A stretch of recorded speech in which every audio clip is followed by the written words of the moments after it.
Aleluya. Gracias, Señor. Bien, pues vamos a compartir la palabra. Así es que le pido por favor que me acompañe con su Biblia y vamos a ir a Filipenses capítulo 4. Filipenses capítulo 4 y vamos a leer desde el versículo 1. Es muy importante que podamos observar en este capítulo algunas características o parte del fruto del Espíritu Santo.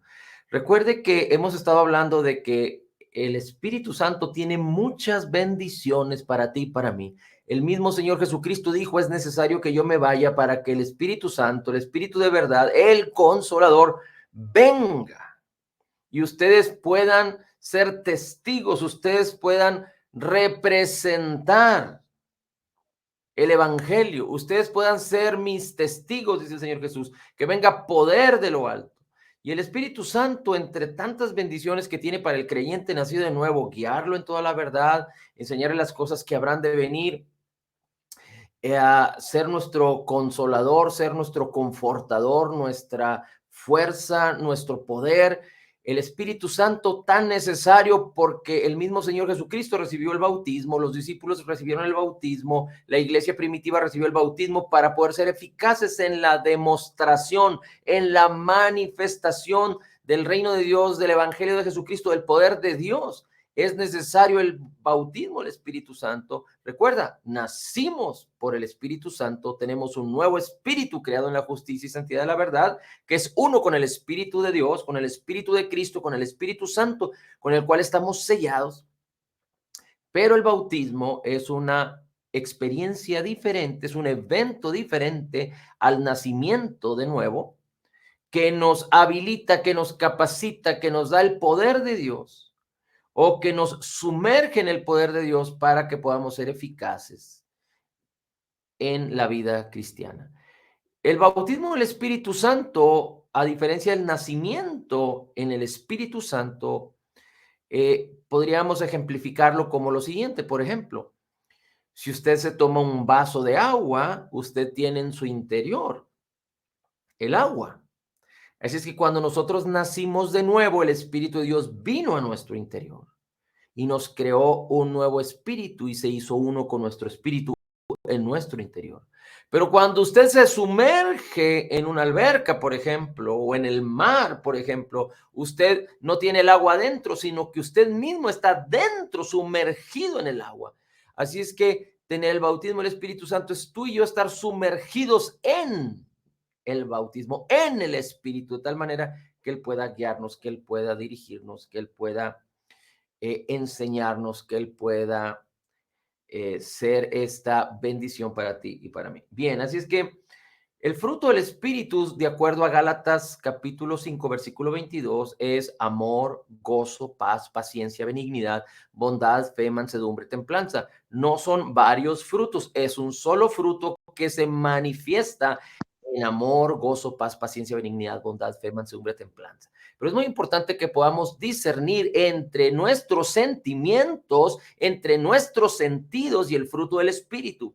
Porque si tenemos sentimientos de amor, de acuerdo a como este mundo ha enseñado que el amor aparentemente lo enseña como codicia, lujuria, lascivia, no estamos hablando del amor de Dios. El amor de Dios es sufrido, es paciente, es benigno, no busca lo suyo, no se irrita. Todo lo cree, todo lo sufre, todo lo soporta. A diferencia de lo que este mundo o a lo que este mundo le llama amor. Y así en cada uno de las bendiciones del fruto del Espíritu que ya está en ti. El fruto del Espíritu se llama así y fue diseñado o manifestado a través del Espíritu Santo para la vida del creyente. El fruto del Espíritu es para que se muestre. Es como si nosotros somos los pámpanos, las ramas de la vid, y la vid es la que produce el fruto, los pámpanos o las ramas son las que cargan el fruto, pero el fruto está en las ramas, fue provisto por la vid, las ramas cargan el fruto, Las ramas no producen el fruto, pero manifiestan el fruto de la vid. Así tú y yo, como creyentes nacidos de nuevo, fuimos llamados a manifestar el fruto, no nuestro fruto, no el fruto de los sentidos, pero el fruto del Espíritu. Y aquí en Filipenses, el apóstol Pablo, en la cárcel, escribiendo esta carta a los filipenses de una manera extraordinaria, hablando por el Espíritu Santo, inspirado por el Espíritu Santo, dice así: así que, hermanos míos, amados, deseados, dice primero, fíjese cómo escribe el apóstol Pablo: gozo y corona mía, estad así firmes en el Señor, amados. Aquí está manifestando a través de la carta a los filipenses en el capítulo 4 dos características del fruto: amor y gozo. Versículo 2: ruego a Evodia y a Síntique que sean de un mismo sentir en el Señor. La única manera de ser de un mismo sentir es tener la unidad del Espíritu. Este es quizá otro tema que estaremos compartiendo más adelante, pero no hay manera de ser eficaces en la unidad, en un mismo sentir, si el Espíritu Santo no es el que nos dirige hacia ese sentir. Porque cada persona en nuestra carne, en nuestra humanidad, pensamos diferente, sentimos diferente, somos diferentes. Y aunque podría haber ciertos acuerdos entre algunos y otros, pero para poder lograr una eficacia en la unidad, necesitamos al Espíritu Santo. En la unidad del Espíritu es posible que podamos tener un mismo sentir respecto al propósito por el cual Dios nos llamó, por su gloria y excelencia, a servirle en la justicia. Dice: ruego a Evodia y a Síntique que sean de un mismo sentir en el Señor, en Jesucristo. Asimismo te ruego a ti también, compañero fiel, que ayudes a estas que combatieron juntamente conmigo en el Evangelio, con Clemente también y los demás colaboradores míos cuyos nombres están en el libro de la vida. Recuerde que todo creyente nacido de nuevo tiene esta bendición. Su nombre está escrito en el libro de la vida. El Espíritu que mora en nosotros da testimonio a nuestro espíritu de que somos hijos de Dios. Dice el versículo 4, regocijaos. Y aquí el apóstol Pablo usa una palabra más excelente que el mismo gozo. Dice regocijaos, es decir, pone en acción el gozo. El apóstol Pablo escribiendo desde la cárcel. El apóstol Pablo, aún en su dificultad, aún en su adversidad, aún viviendo de una manera humanamente, digamos que oprimida, porque estaba en la cárcel, el apóstol Pablo dice por el Espíritu, regocijaos. Y esto es la única manera de que es posible hacerse, es a través del fruto del Espíritu.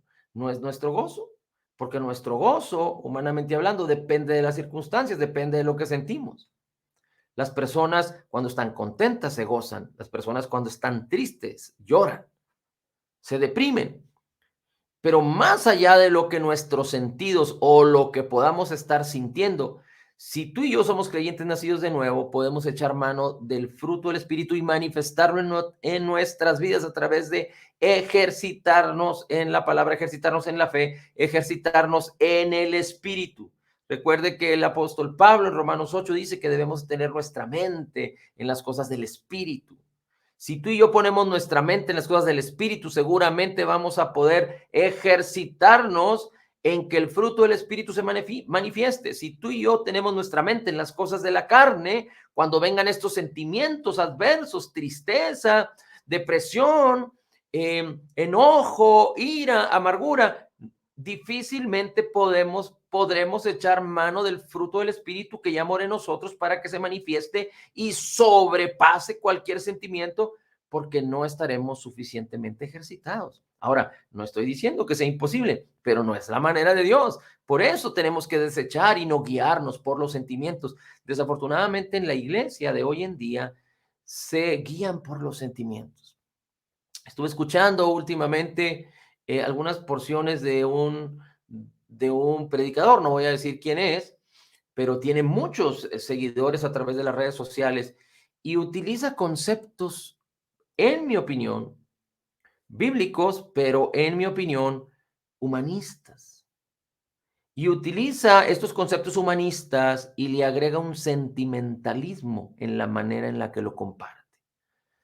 Yo no sé si lo haga con, digamos que con alevosía y ventaja, con propósito, o si simplemente es algo fortuito que así lo puedo escuchar o interpretar. Pero más allá de todo esto, cuando la iglesia, cuando el cuerpo de Cristo, cuando los creyentes están escuchando voces sensuales, están escuchando canciones sensuales, aunque sean con letras cristianas, están recibiendo mensajes sensuales, es decir, en los sentidos, sin el poder de la palabra, sin la manifestación del poder genuino del Espíritu Santo, en el mensaje, en la predicación, en lo que se habla, en las letras, en las canciones, en las alabanzas. Entonces la iglesia, los creyentes pueden estar siendo vulnerables porque se están guiando por los sentidos. Y en la iglesia hoy en día, las personas creen que porque sienten bonito con las melodías y con la predicación, es de Dios. Y el Señor no nos dice que alabemos porque sintamos que lo debemos alabar. El Señor no nos dice que permanezcamos en la fe porque sintamos gozo y que estemos contentos para permanecer en la fe. No, porque no es por los sentidos, es por la fe. Y la palabra dice, todo lo que respire, alabe al Señor. Hay un mandato, es necesario que alabemos y exaltemos al único digno de recibir toda la gloria y el honor y la alabanza, a nuestro Dios y Padre y a nuestro Señor Jesucristo. Y esto no es si te sientes bien o si te sientes mal, si te sientes alegre o si te sientes triste. Es un mandamiento. Y es importante que tú y yo podamos entender esto, porque no fuimos llamados a ser guiados por los sentidos, sino por el Espíritu, por la palabra, por la fe. Y cuando nosotros ponemos nuestra mente en las cosas del Espíritu, en la palabra, en la fe, nuestros sentidos van a ser dirigidos, controlados, sujetos a nuestro hombre interior y van a ser una bendición. Los sentidos son importantes en nuestras vidas, pero no para que nos controlen, sino nosotros tenemos que tener sujetos los sentidos y ejercitados los sentidos en el bien y el mal, porque creemos, porque caminamos en la fe, porque somos guiados por el Espíritu Santo. Así es que el apóstol Pablo, en su adversidad humana, porque estaba preso, decía, regocijaos en el Señor siempre, siempre, continuamente, siempre, en todo momento, en toda situación, en toda circunstancia, no importa lo que se diga que es o que parece. Cree en la palabra y dice, regocíjate siempre. Otra vez dice, regocijaos. En la escritura, en Filipenses, el apóstol Pablo, estando en esa situación difícil, dice más de 15 veces, creo que alrededor de 18 veces, acerca de estar gozosos y estar alegres y estar regocijándote. Dice, regocijaos en el Señor siempre. Otra vez digo, regocijaos. El gozo del Señor, fruto del Espíritu. Vuestra gentileza sea conocida de todos los hombres. Parte del fruto del Espíritu o la manifestación del fruto del Espíritu también es benignidad, gentileza. Y esto es que necesitamos ser gentiles a los demás. No ser, recuerde que parte del amor es que no se irrita. Parte del fruto del Espíritu también es la paz. Es decir, guarda la compostura. Así también es el amor. Así es que la gentileza tiene que ver con hacer el bien, con ser bueno y gentil, sensible a los demás.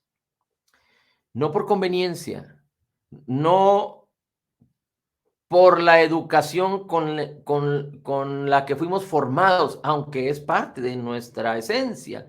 Pero aquí estamos hablando de la gentileza del Espíritu en la vida del creyente, para manifestarse en un mundo que nos rodea, entre las personas con las cuales convivimos, con las cuales tenemos interacción, aún que sean personas que están viviendo situaciones difíciles o personas que están siendo agresivas o personas que están siendo, digamos, que no escuchan o que no reciben el mensaje o que nos ignoran.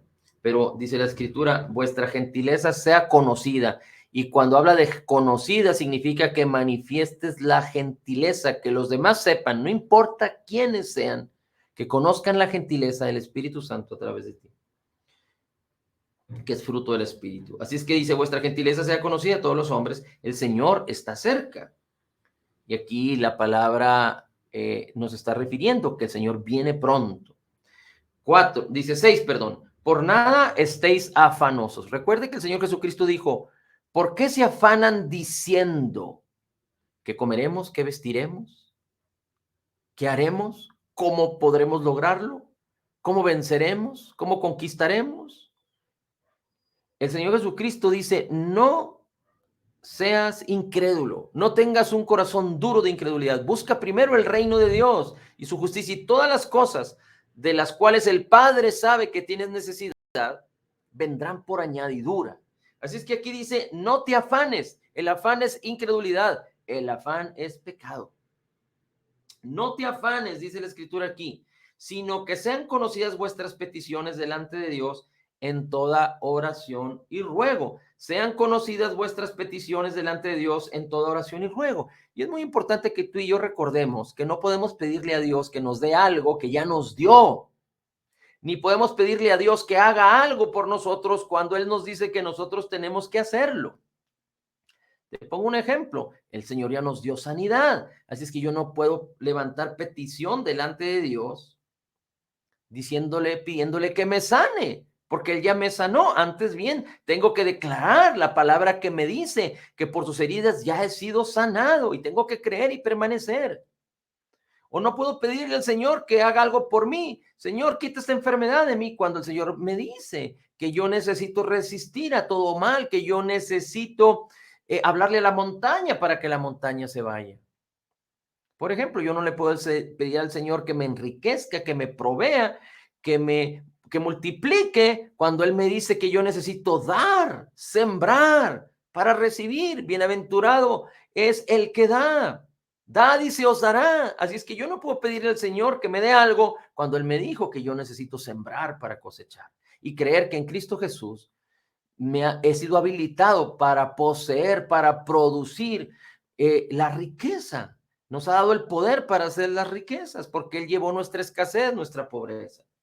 Es que es muy importante que entendamos que, dice la Escritura, sean conocidas vuestras peticiones delante de Dios en toda oración y ruego. Cuando tú declaras, cuando tú hablas, tienes que saber que Dios está contigo y que Dios está consintiendo lo que tú estás hablando. Cuando el Señor Jesucristo le dijo a Lázaro, Lázaro, sal fuera, y Lázaro resucitó,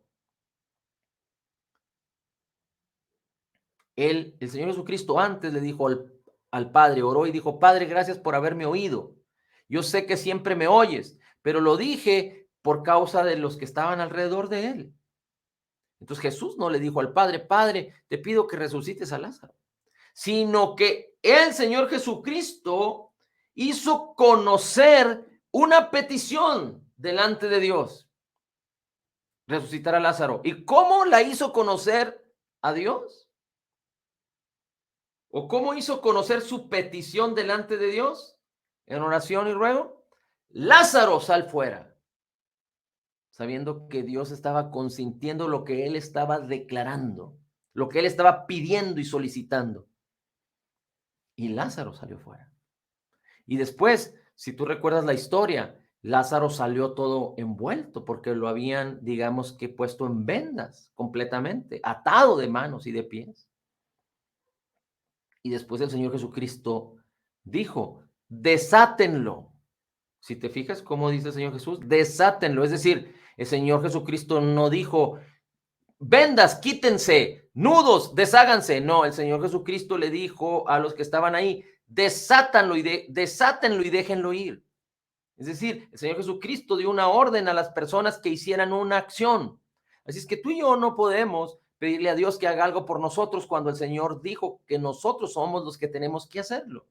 Y el Señor también no quiere que nosotros le pidamos algo que Él ya nos dio, como pedirle perdón, cuando sabemos que en Cristo Jesús tenemos el perdón de todos nuestros pecados. Pedirle perdón para ser perdonados, eso es incorrecto. Pero entonces, ¿cómo podemos levantar nuestras peticiones delante de Dios en toda oración y ruego? Necesitamos conocer la palabra, entender la palabra y creerla correctamente. y podemos tener comunión con el Señor, con el Espíritu Santo. Y cualquier duda, el Señor no se enoja. Y no fuimos llamados a caminar en la perfección de Cristo, aunque no seamos perfectos, pero tú puedes hablarle al Señor y pedirle al Señor que te enseñe. Pero recuerda, es a través de la palabra. No puedes pedirle al Señor que te hable y que te enseñe sin tener la palabra y entonces tú trates de discernir y entender un concepto fuera de la palabra. Porque así muchos lo han intentado y lo han logrado tener revelación sin la palabra, pero no de Dios, de su carne, inclusive de espíritus malignos. Y de ahí se han levantado sectas, como los mormones, como los testigos de Jehová, como los abatistas que son guiados por las teorías y la doctrina de una mujer. Pero bueno, vamos a seguir adelante. Dice, por nada estéis afanosos. Sean conocidas vuestras peticiones delante de Dios en toda oración y ruego con acción de gracias. Con acción de gracias. Gracias, Señor, porque tú me sanaste. Y le hablas a la enfermedad. Gracias, Señor, porque tú me has dado el poder para hacer las riquezas. Y siembras para cosechar. Y te pones a trabajar con tus manos para ser bendecido y bendecir a los que tienen necesidad. Así dice la Escritura en Efesios capítulo 4. Dice, y le das gracias, gracias Señor por lo que me has dado, gracias Señor por el Espíritu Santo, por la vida que me das, por tu palabra. Me regocijo y me alegro en ti, Señor. Dice, y la paz de Dios que sobrepasa todo entendimiento, guardará vuestros corazones y vuestros pensamientos en Cristo Jesús. La paz de Dios es tan excelente y es fruto del Espíritu, pero es algo tan importante, porque la paz puede enseñarnos o puede ser como un termómetro para que nosotros podamos tomar decisiones importantes o podamos permanecer de una manera importante. Cuando tú tienes una situación difícil en tu vida, si algo tiene que gobernar tu vida es la paz de Dios, no tu paz, la paz de Dios. Aunque el problema sea difícil, muy difícil, si la paz de Dios permites que gobierne tu vida, entonces tú vas a estar en control. Vas a tener la posibilidad de soportar cualquier tipo de prueba y después poder caminar en sabiduría y no afectarte ni afectar a otros. La paz es sumamente importante. Si no hay paz, entonces puede haber afrenta, puede haber quebranto, puede haber ruptura, puede haber agresión, puede haber lastimaduras. Es importante, puede haber depresión, tristeza.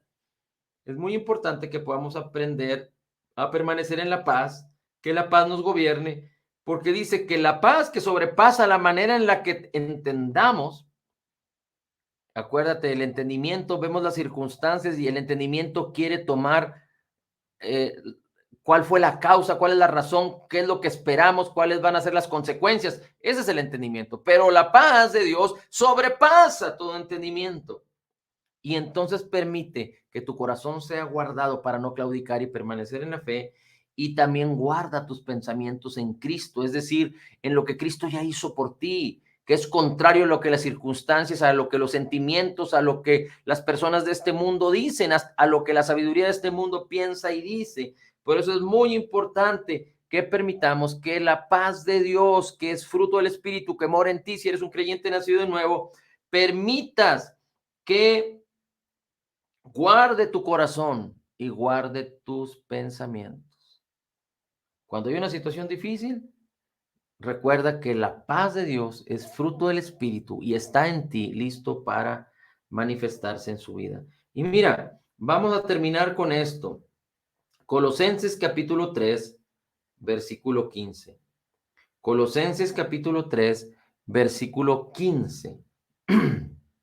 Dice así: y que la paz de Dios, la paz de Cristo, dice, reine en vuestros corazones, a la cual en verdad fuiste llamados en un solo cuerpo, y sed agradecidos.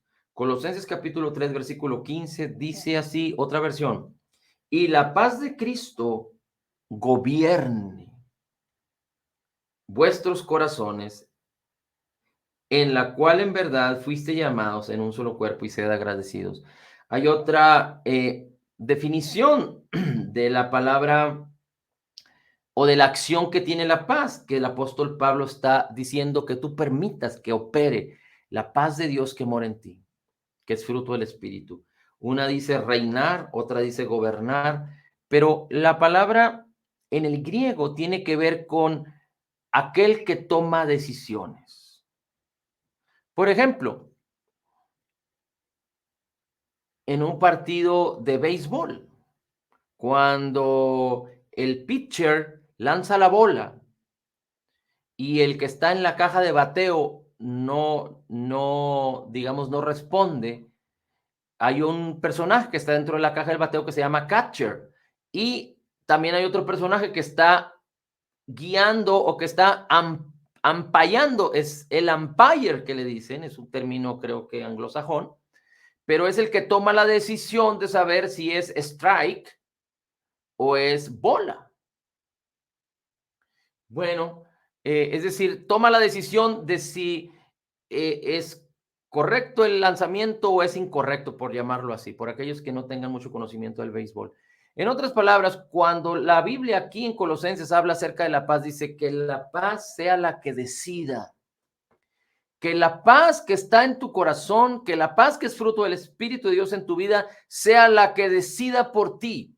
Y esto es muy importante porque más allá de permanecer firmes ante cualquier adversidad, nuestra vida está llena de decisiones. Y si tomamos las decisiones correctas, tendremos éxito. Y si tomamos las decisiones incorrectas, vamos a padecer, vamos a sufrir, vamos a quedar vulnerables.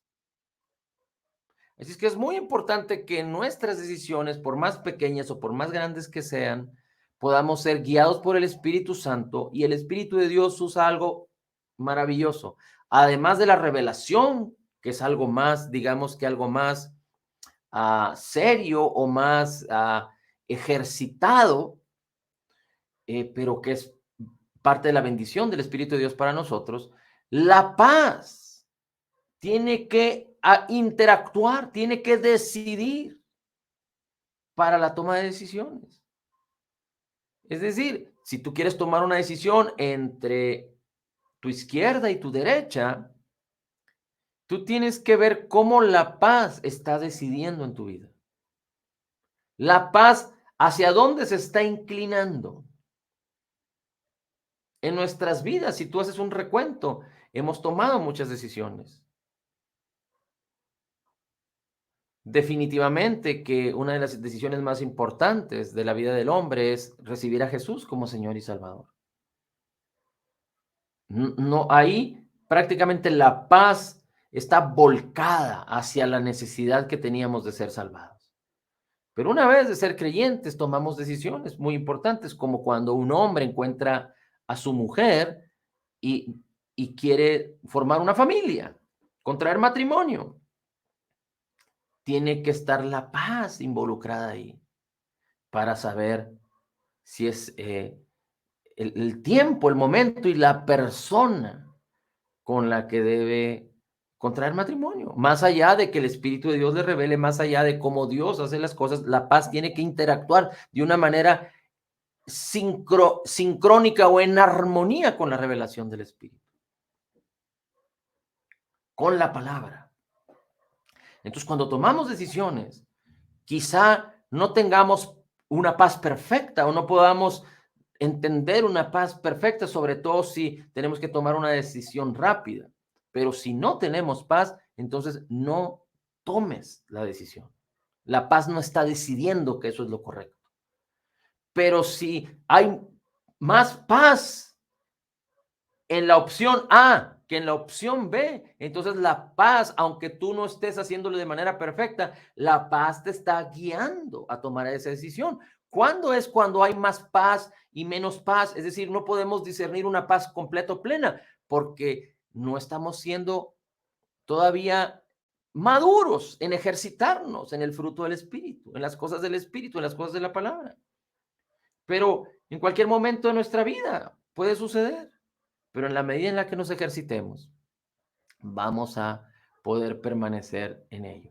Y cuando la paz nos gobierna, cuando la paz decide, entonces tú y yo podemos tener éxito. En los últimos años, digamos que en los últimos 5 años, quizá un servidor ha tenido que tomar, digamos que unas 5 decisiones muy importantes, no solo en cómo actuar de acuerdo al propósito de Dios, pero también en situaciones difíciles en la vida. Y la paz de Dios, yo puedo recordar cómo la paz de Dios me ha enseñado y nos ha enseñado a prevalecer, a perseverar y a decidir. La paz de Dios me ha enseñado a decidir. Y cuando hemos decidido, guiados por la paz, gobernados por la paz, cuando la paz reina, no solo guarda nuestros pensamientos en Cristo, nuestros corazones en el Señor, pero nos ayuda a decidir. Y cuando echamos mano del fruto del Espíritu, que es la paz, y decidimos por la paz, por lo que la paz está decidiendo, entonces sabremos que tenemos éxito de una manera inequívoca, es decir, sin equivocarnos.